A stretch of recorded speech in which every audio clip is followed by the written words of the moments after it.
Hey friends, Shadylikeatree here, and I visited Niagara Falls, more specifically the American Falls, on Sunday.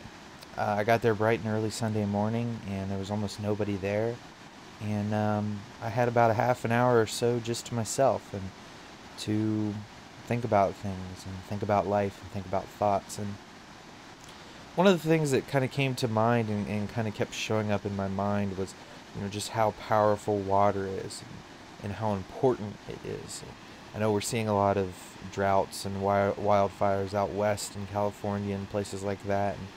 And, there's also flooding that happens at the same time in the same country, which, while geographically possible and probable, it's something that I've always found interesting, where one place can have too much water and another place cannot have enough. And as I sat there and I watched the Niagara Falls in the distance and the American Falls to my left, I just kept thinking about how this water was moving at a speed that could knock you off your feet. It could seriously hurt you. And if you made the drop, it wouldn't save you. It would throw you against the rocks. It would break your body. I thought, the first time I jumped off the high dive and the high diving board, that, it was comforting to know that the water would slow your speed down, even though it was only 15 feet. It was enough to be scary, and water was there to save you.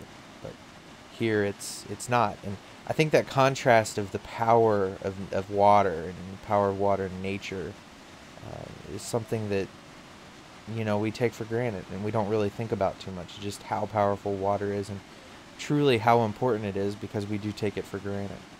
I also thought, this water is very powerful because of the beauty that it has created here. It comes over the falls and it shapes the land around it, and it even creates that beautiful rainbow you keep seeing. That was not something I edited in, that was not something I did. That was naturally there and naturally visible, and it was incredible to see. You could actually see the smoke plume, or the fog plume, I should say, of the water crashing down from downtown Buffalo, which was, some 10 miles away. And at the end of the day, I'm amazed that something so beautiful, so unique, and so natural was created by water and created by nature, and something so incredible and so outstanding was not made by man. I stood there and I absorbed everything, and eventually I did have to leave, but I couldn't help but just be amazed and just stand there in the raw power and sound and the sight of this wonder. And as I hope to one day visit it again, I wonder how it'll change and how the water will make things different for the next time. Because like time, water erodes things away.